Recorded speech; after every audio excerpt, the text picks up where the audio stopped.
आप देख लीजिए।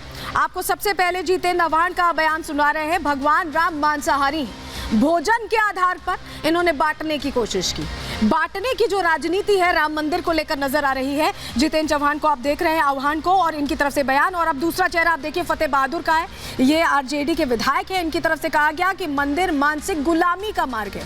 सनातन विरोधी वर्ग को साधने की इन्होंने कोशिश की और इस तरह का बयान दे दिया। अगला चेहरा आपको दिखाते हैं। अब ये तो बहुत ही फेमस चेहरा है, स्वामी प्रसाद मौर्य, सनातन को लेकर। अभी हमने आपको बताया था कि इनको जवाब दिया। क्या इन्होंने बयान दिया? खैर, इन्होंने बहुत से बयान दिए हैं, लेकिन हिंदू एक धोखा है, ये कुछ लोगों के लिए धंधा है। ये बिल्कुल ताजा बयान है इनका।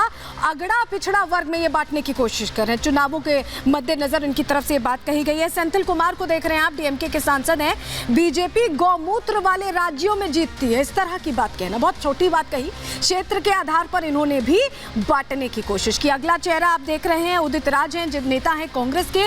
इन्होंने कहा कि 500 साल बाद मनुवाद की वापसी हुई है। सनातन को भी अब देखिए कैसे वर्गों में बांटना है, ये सोच रख रहे हैं और इसके आधार पर इस तरह का बयान दे रहे हैं। तो ये वो बयान वीर हैं जिनके जो बयान हैं उनको सीधे सीधे जवाब दे दिया गया है। और सबसे बड़ी बात है, बाबा बागेश्वर की जो हुंकार है, जो आर पार हो रहा है ना, सियासत हो रही है धर्म को लेकर, धर्म युद्ध सा छिड़ा हुआ है, उस पर सीधे सीधे चोट की है। क्या कहा है पहले आपको सुनवा देते। ये रावण के खानदान के लोग हैं, आदिकाल से रहे, प्रभु श्री राम के समय भी रहे, भगवान कृष्ण को भी पौंड्रक जैसे लोग टिप्पणियां करते रहे। ये कोई नवाचार नहीं है, नई बात नहीं है। ये अपने ही लोग हैं जो अपना ही खाते हैं, अपने ही यहाँ पर गड्ढा खोदते हैं। इन लोगों का जो ध्येय है, इन लोगों का ध्येय है न्यूज में बने रहना। इन लोगों का ध्येय है इस देश में अच्छे कामों को कैसे विघटन करके और भारत में जातिवाद का जहर फैला दिया जाए। ये भक्तों की आस्था है। सालिग्राम शिलाखंड में भगवान प्रभु श्री राम की भव्य मूर्ति हो ताकि दूर से दर्शन हो। हमारा मत ये कहता है, राम जी ऐसा इसलिए चाहते हैं कि पहले छोटे थे तो 5 साल तक लड़ाई चली, अब थोड़ा बड़े रहेंगे तो लोग ठीक ठिकाने में लगे रहेंगे, कायदे में रहेंगे। उल्लू को दिन से दिक्कत है, उजाले से समस्या है उसको, वो उजाला नहीं चाहता। अंधेरा कायम रहे ताकि राज रहे, क्योंकि उसे अंधेरे में दिखाई देता है। इन उल्लुओं को भी इस देश में बंटवारे से फायदा है। तो सनातन पर छिड़े सियासी संग्राम में बाबा बागेश्वर की भी एंट्री हो चुकी है। रिपब्लिक भारत से एक्सक्लूसिव बातचीत में उन्होंने सनातन विरोधियों को, धर्म विरोधियों को क्लियर मैसेज दे दिया है और कह दिया है कि सनातन की लहर उनके बयान से रुकने वाली नहीं है। रिपोर्ट देखिए।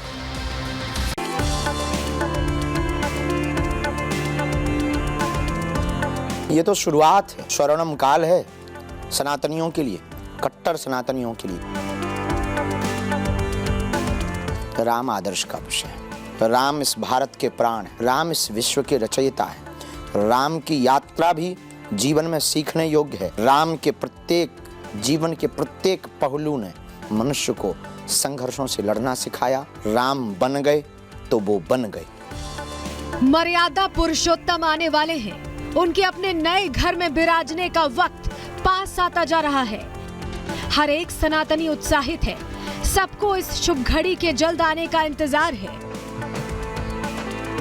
अपने आराध्य के इंतजार में अयोध्या धाम सजकर तैयार हो चुका है। विकास और विरासत को एक साथ संजोए हुए उस घड़ी का इंतजार कर रहा है जब राम मंदिर में विराजेंगे।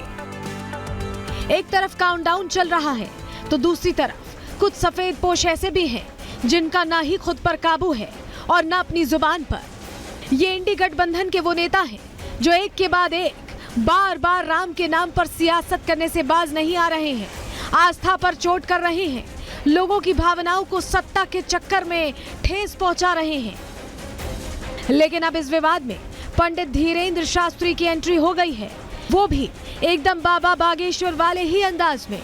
बाबा बागेश्वर ने धर्म विरोधी इस कुनबे का पर्चा खोल दिया है और रिपब्लिक भारत के एक्सक्लूसिव इंटरव्यू में धारदार प्रहार किया है उन लोगों पर जो भगवान को भी बेवजह घसीट रहे हैं। इस शुभ घड़ी पर उत्सव मनाने के बजाय खामखा की सियासत कर रहे हैं। लोगों के पास में कोई प्रयोजन भी नहीं है सिवा इस देश में पाखंड फैलाना, इस देश में इन लोगों का कुरीति फैलाना और जातिवाद फैलाने के अलावा इनके पास कोई उपचार नहीं है।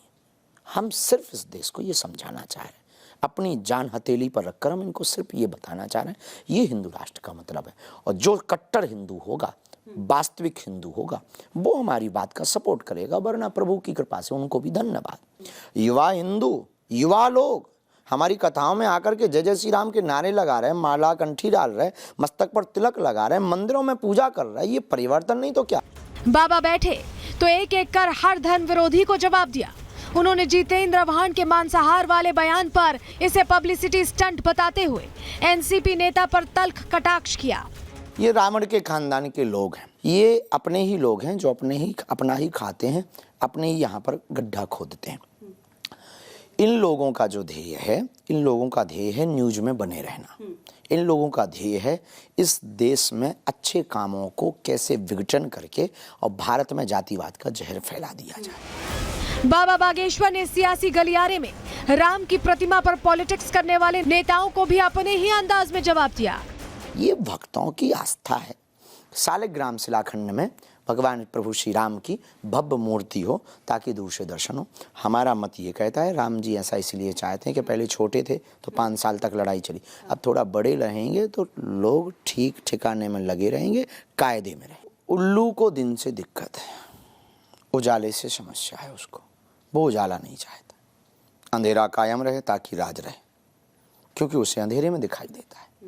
इन उल्लुओं को भी इस देश में बंटवारे से फायदा है, इस देश में एकता से दिक्कत है। रावण को भी राम से दिक्कत थी, कंस को कृष्ण से दिक्कत थी। धीरेन्द्र शास्त्री ने धर्म विरोधियों की पर्ची खोलना शुरू की तो ये सिलसिला निमंत्रण पर उठ रहे सवाल तक जा पहुंचा। बाबा ने पर्ची पढ़ी तो सियासत के इन किरदारों को स्वर्ग और नरक की दहलीज पर खड़ा कर दिया। सब लोग स्वर्ग नहीं जाते, सब स्वर्ग चले जाएं तो नरक की दुकानें बंद हो जाएंगी। कुछ लोगों को वहाँ के लिए जरूरी है रहना, तो ऐसे लोगों को पहुंचना भी नहीं चाहिए। पवित्र लोग, पवित्र आत्मा प्रभु श्री राम के भक्त ही पहुंच पाएंगे। अपवित्र लोग जाने से पवित्र जगह अपवित्र हो जाती। बाबा बागेश्वर ने इंडी के धर्म विरोधी सुरों पर एक एक कर चोट की। सनातन की तुलना डेंगू मलेरिया से करने वाले तमिलनाडु के सीएम के बेटे उदयनिधि स्टालिन पर अपने शब्द बाण छोड़े। कुछ वहाँ हैं जो सनातन को डेंगू मलेरिया मच्छर बोलते हैं, वो हैं खानदान के कुछ लोग। हाँ, जो HIV भी बोलते हैं, वो कुछ लोग हैं, पर उनसे कोई ज्यादा फर्क नहीं पड़ता है। बाबा बागेश्वर का अंदाज निराला है। बाबा बागेश्वर राम मंदिर के उद्घाटन के लिए बेहद उत्साहित हैं। वो कह रहे हैं 22 जनवरी को अयोध्या पहुंचेंगे, खूब ठुमके लगाएंगे, जय जयकार करेंगे। Bureau report, Republic Bharat.